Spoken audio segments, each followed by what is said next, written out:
नमस्कार दोस्तों, आपका हार्दिक स्वागत है ड्रीम स्टोरी हब में। शहर का नाम था देवपुर। यह शहर बाहर से चमकदार दिखता था, लेकिन अंदर से बहुत बेरहम था। ऊंची इमारतें थीं, बड़ी गाड़ियां थीं, लेकिन इन्हीं के बीच एक आदमी था जिसे कोई नहीं देखता था। उसका नाम था रामू। रामू रोज सुबह सूरज निकलने से पहले उठ जाता, फटे पुराने कपड़े पहनता, सिर पर एक पुरानी टोपी और हाथ में टीन का एक थैला लेकर गलियों में निकल पड़ता। लोग उसे कूड़ा बीनने वाला कहते थे। बच्चे उसे देखकर हंसते थे। बड़े लोग नाक सिकोड़ लेते थे।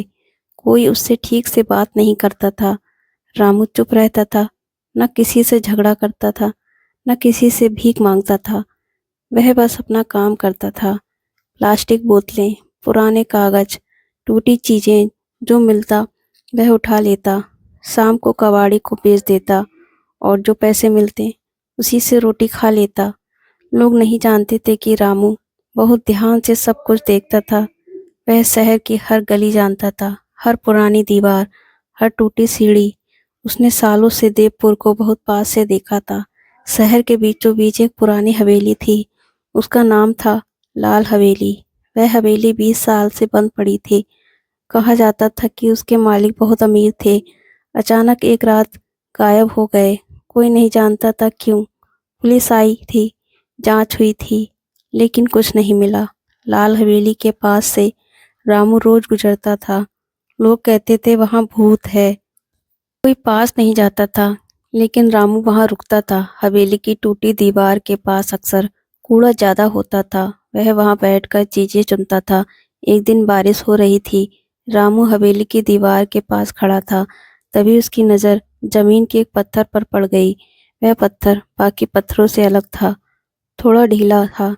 रामू ने उसे हाथ लगाया, पत्थर हिल गया। रामू को हैरानी हुई। उसने आसपास देखा, कोई नहीं था। उसने धीरे से पत्थर को हटाया। अंदर एक छोटा सा लोहे का डिब्बा था। डिब्बा बहुत पुराना था, जंग लगा हुआ था। रामू ने डिब्बा खोला। अंदर एक कागज था। कागज पर कुछ लिखा था। रामू पढ़ सकता था। यह बात किसी को नहीं पता थी। उसने कागज पढ़ा। उस पर लिखा था कि यह केवल शुरुआत है। रामू का दिल तेज धड़कने लगा। उसने कागज को संभाल कर अपने कपड़ों में छिपा लिया। पत्थर को फिर से वैसे ही रख दिया। किसी को कुछ पता नहीं चला। उस दिन पहली बार रामू ने आसमान की ओर देखा और हल्की सी मुस्कान आई। जान गया था कि यह कोई मामूली बात नहीं है। उस रात रामू को नींद नहीं आई। वह अपनी झोपड़ी में बैठा रहा। वही पुरानी झोपड़ी जो नाले के किनारे बनी थी। टपकती छत, टूटी चारपाई, लेकिन आज उसका मन कहीं और था। उसने कपड़ों से वह कागज निकाला, उसे फिर से पढ़ा। कागज पर लिखा था कि देवपुर की लाल हवेली में एक बड़ा राज छुपा है। राज से जुड़ा पहला निशान दीवार के पत्थर में छुपाया गया था। आगे लिखा था कि जो आदमी शहर को सच में जानता होगा वही आगे बढ़ पाएगा। रामू को अपने बीते दिन याद आए। जब वह छोटा था तब उसके पिता उसी हवेली में काम करते थे। वह चौकीदार थे। एक रात कुछ बहुत अलग हुआ था। उसके पिता कभी वापस नहीं आए। लोग कहते थे वह भाग गए, लेकिन रामू जानता था कि उसके पिता ऐसे नहीं थे। उस दिन के बाद रामू की जिंदगी बदल गई थी। माँ बीमार हो गई थी, पैसे नहीं थे, धीरे धीरे सब खत्म हो गया। रामू सड़क पर आ गया, लेकिन उसने सब कुछ देखा और याद रखा। अगली सुबह रामू फिर हवेली के पास गया। वह ऐसे गया जैसे रोज जाता था, किसी को शक ना हो। वह दीवार को ध्यान से देखने लगा। उसे कागज में लिखी बात याद थी। उसने देखा कि दीवार पर कुछ निशान बने थे, बहुत पुराने। आम आदमी को वे बस दरारें लगती थी, लेकिन रामू समझ गया कि वे निशान जानबूझकर बनाए गए थे। उसने निशानों को गिना, फिर जमीन की ओर देखा।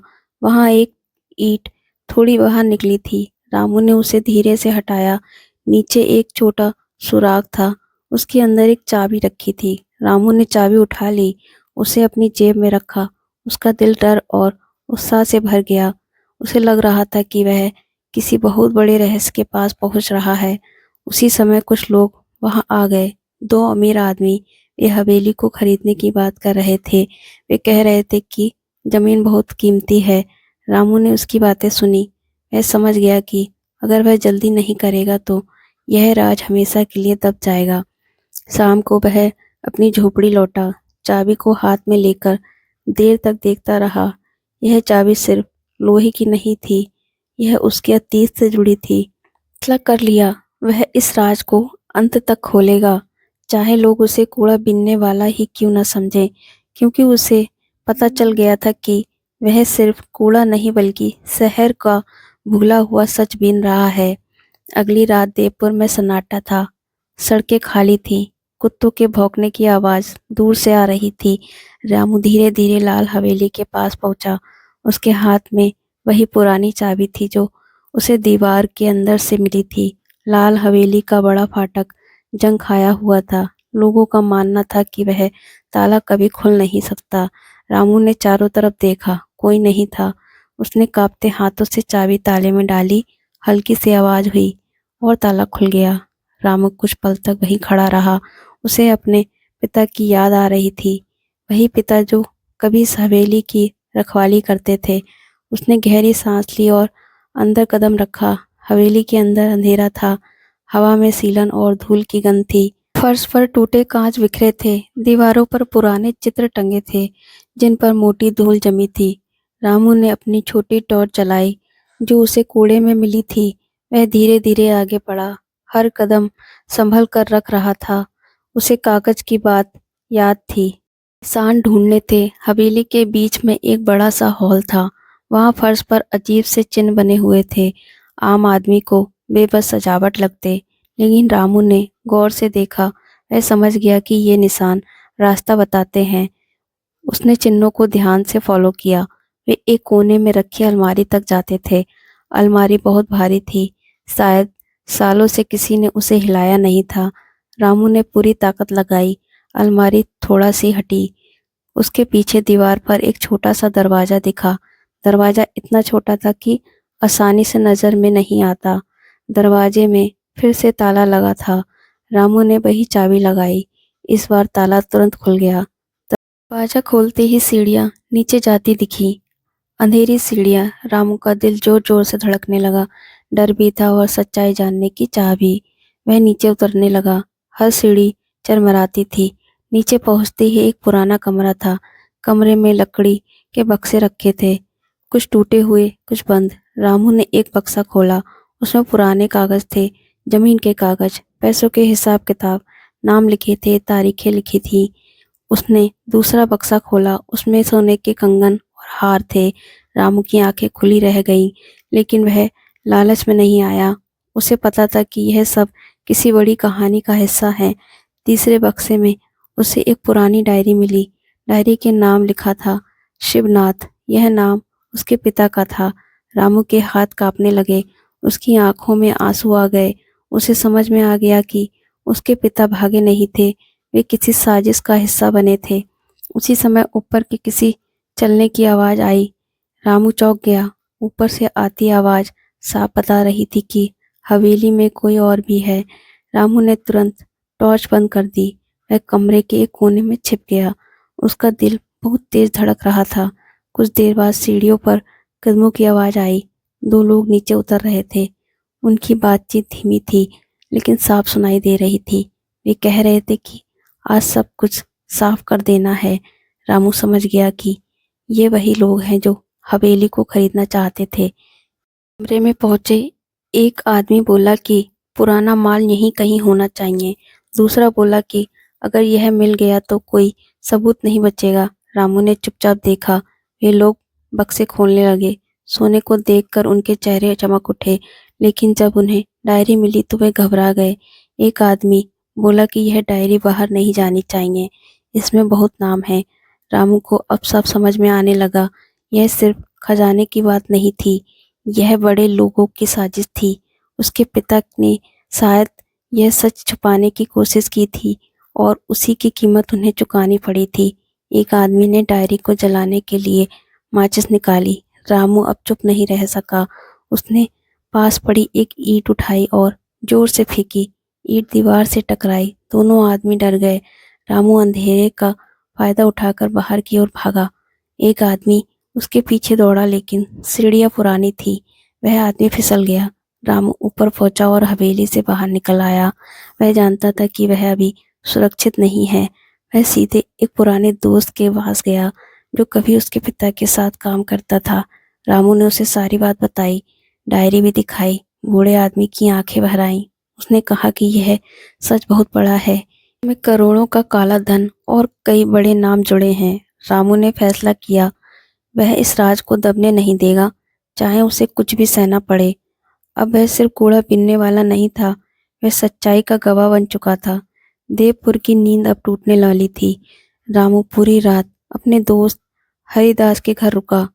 हरिदास वही आदमी था जो कभी उसके पिता के साथ लाल हवेली में काम करता था।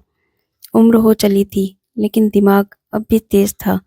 सुबह होते ही हरिदास ने डायरी को ध्यान से पढ़ा। हर पन्ने के साथ उसका चेहरा और गंभीर होता चला गया। उसने बताया कि इस डायरी में शहर के बड़े व्यापारियों और नेताओं के नाम लिखे हैं। उन्होंने मिलकर जमीनों का घोटाला किया था। लाल हवेली के मालिक को रास्ते से हटा दिया गया था। रामू के पिता ने यह सब देख लिया था। हरिदास ने कहा कि रामू के पिता को डराया गया था। कहा गया था कि अगर उन्होंने मुंह खोला तो उनका बेटा सड़क पर आ जाएगा। शायद उसी डर में उन्होंने डायरी छुपाई थी। रामू की आंखों में गुस्सा और दर्द दोनों थे। उसे अब साफ दिख रहा था कि उसकी जिंदगी कैसे बर्बाद हुई थी। हरिदास ने सलाह दी कि यह मामला सीधे पुलिस के पास ले जाना ठीक नहीं होगा। बहुत से लोग ताकतवर हैं, पहले सबूत मजबूत करने होंगे। डायरी में एक जगह लिखा था कि असली खजाना अभी भी छुपा हुआ है। सोना तो सिर्फ दिखावा था, असली माल पैसों और कागजों में है, लगभग 5 करोड़ की कीमत का। रामू और हरिदास फिर से लाल हवेली गए। इस बार दिन के उजाले में रामू फिर से कूड़ा बीनने वाला बन गया। किसी को शक न हो इसीलिए वह झोला लेकर ही गया। हवेली के पीछे एक पुराना कुआं था। डायरी में उसी का जिक्र था। कुएं के पास टूटी ईंटों के नीचे एक लोहे की प्लेट थी।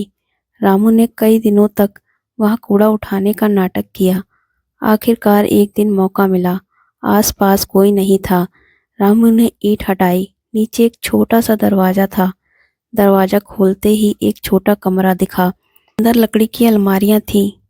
उनमें कई फाइलें रखी थीं। जमीन के कागज, बैंक के रिकॉर्ड, नकद पैसों की जानकारी। रामू ने सब कुछ बाहर नहीं निकाला। उसने जरूरी कागज चुनकर एक थैले में रखे। यह सबूत थे। उसी समय रामू ने देखा कि दूर से वही 2 आदमी आ रहे हैं, वही जो रात को हवेली में आए थे। रामू ने थैला संभाला और वहां से निकल गया। अब उसके पास सच था और सच को सामने लाने का वक्त आ गया था। रामू ने हरिदास की मदद से एक ईमानदार पत्रकार से संपर्क किया। पत्रकार का नाम था अजय। अजय को जब कागज दिखाए गए तो वह चौंक गया। उसे यकीन नहीं हो रहा था कि एक कूड़ा बीनने वाला इतना बड़ा सच लेकर आया है। अजय ने कहा कि यह खबर पूरे शहर को हिला देगी, लेकिन सावधानी जरूरी है। अगर खबर आधी अधूरी गई तो रामू की जान को खतरा हो सकता है। अगले कुछ दिनों तक अजय ने सारे दस्तावेज जांचे। बैंक रिकॉर्ड सही थे, जमीन के कागज असली थे, हर नाम और तारीख एक दूसरे से जुड़ रही थी। धीरे धीरे खबर बाहर आने लगी। पहले अखबार में छोटा सा कॉलम छपा, फिर टीवी चैनलों पर चर्चा शुरू हुई। लाल हवेली का नाम फिर से सुर्खियों में आ गया। शहर में हलचल मच गई। जिन लोगों ने कभी रामू को धक्का दिया था, वही लोग अब उसके बारे में पूछने लगे। लोग कहने लगे कि वह आदमी कुछ खास है। वही दूसरी तरफ कुछ लोग डर गए। वे ही लोग जिनके नाम डायरी में थे, उन्होंने रामू को ढूंढना शुरू कर दिया। एक रात रामू पर हमला हुआ। गली में उसे घेर लिया गया, लेकिन मोहल्ले के लोग बाहर आ गए। पहली बार उन्होंने रामू का साथ दिया। हमलावर भाग गए। अब शहर जान चुका था कि कूड़ा बीनने वाला आदमी कोई आम आदमी नहीं है। पुलिस पर भी दबाव पड़ा। जांच शुरू हुई। लाल हवेली को सील कर दिया गया। कुएं के कमरे से बाकी कागज और नकद रकम बरामद की गई। जांच में सामने आया कि खजाने की कुल कीमत 5 करोड़ से ज्यादा थी। यह पैसा गरीबों और सरकारी जमीन से लूटा गया था। रामू को सुरक्षा दी गई, वही रामू जिसे कभी कोई नाम से नहीं जानता था। रामू ने आसमान की ओर देखा। उसे लगा कि उसके पिता आज कहीं न कहीं खुश होंगे। उनका सच अब छुपा नहीं था, लेकिन कहानी अभी खत्म नहीं हुई थी। असली फैसला अभी बाकी था। खबर फैलते ही देवपुर का माहौल बदल गया। जिन गलियों में रामू को लोग नजरअंदाज कर रहे थे, वही अब उसके नाम की चर्चा होने लगी। पुलिस ने जांच तेज कर दी। बड़े अफसर शहर में आने लगे। रामू को एक सरकारी गेस्ट हाउस में रखा गया। यह उसके लिए नया अनुभव था। साफ बिस्तर, ठीक खाना, लेकिन उसका मन बेचैन था। उसे डर था कि कहीं सच्चाई फिर से दबा दी ना जाए। पत्रकार अजय ने रामू को समझाया कि अब सबूत मजबूत हैं। डायरी, बैंक कागज, जमीन के दस्तावेज, सब कुछ अदालत में पेश होगा। कुछ दिनों बाद मामला अदालत पहुंचा। देवपुरा की जिला अदालत में पहली बार सुनवाई हुई। भीड़ बहुत थी, कैमरे लगे थे। लोग जानना चाहते थे कि वह कूड़ा बीनने वाला आदमी कौन है, जिसने बड़े लोगों की नींद उड़ा दी। रामू पहली बार अदालत के कटघरे में खड़ा हुआ। वो साफ शब्दों में सारी कहानी बताई, अपने पिता के बारे में, लाल हवेली के बारे में, डायरी और खजाने के बारे में। वकीलों ने उस पर सवाल किए, पूछा कि वह पढ़ा लिखा कैसे है, उसने डायरी कैसे समझी। रामू ने सच बताया कि उसके पिता ने उसे बचपन में पढ़ना सिखाया था। कुछ लोग अदालत में बैठे मुस्कुरा रहे थे। उन्हें लग रहा था कि यह मामला ज्यादा दिन नहीं चलेगा। लेकिन तभी हरिदास गवाह के तौर पर खड़ा हुआ। उसने पुराने किस्से बताया कि कैसे लाल हवेली के मालिक को डराया गया था, कैसे रामू के पिता ने साजिश देखी थी। अजय ने अखबार में पूरी रिपोर्ट छापी। जनता का दबाव बढ़ता गया। सरकार को भी मामले में दखल देना पड़ा। रामू को महसूस हुआ कि सच अकेला नहीं होता। जब लोग साथ देते हैं तो सच मजबूत हो जाता है। अदालत में जैसे जैसे सुनवाई आगे बढ़ी, वैसे वैसे बड़े नाम सामने आने लगे। बड़ा बिल्डर, एक पूर्व पार्षद, एक रसूखदार व्यापारी, सबके चेहरे उतर गए।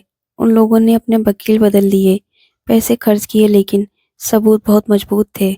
बैंक रिकॉर्ड ने सब साफ कर दिया। लाल हवेली के नीचे मिले कागजों से यह साबित हो गया कि 5 करोड़ का पैसा काले रास्तों से इकट्ठा किया गया था। जमीनों पर कब्जा किया गया था। शहर के लोग जो कभी इन नामों से डरते थे, अब खुलकर बात करने लगे। पुराने पीड़ित सामने आने लगे। कई लोगों ने बताया कि कैसे उनकी जमीन उनसे छीनी गई थी। अदालत ने आरोपियों को जेल भेज दिया। उनकी संपत्ति जब्त कर ली गई। 5 करोड़ का खजाना सरकार के पास गया। सरकार ने फैसला किया कि यह पैसा गरीबों के लिए इस्तेमाल होगा। उसी इलाके में स्कूल और अस्पताल बनाए जाएंगे। रामू को अदालत ने सम्मान दिया। उसे सच्चाई सामने लाने के लिए बहादुर बताया गया। लेकिन रामू ने कोई इनाम नहीं मांगा। उसने सिर्फ इतना कहा कि उसके पिता का नाम साफ किया जाए। अदालत ने आदेश दिया कि रामू के पिता को निर्दोष माना जाए। उन्हें सच्चाई के लिए शहीद का दर्जा दिया जाए। यह सुनकर रामू की आंखें भर आईं। उसका बोझ हल्का हो गया। अब देवपुर बदल रहा था, लेकिन कहानी अभी पूरी नहीं हुई थी। अभी एक आखिरी अध्याय बाकी था। अदालत के फैसले के बाद रामू की जिंदगी बाहर से बदल गई थी, लेकिन अंदर से वह वही इंसान था। वही सादगी, वही शांत स्वभाव।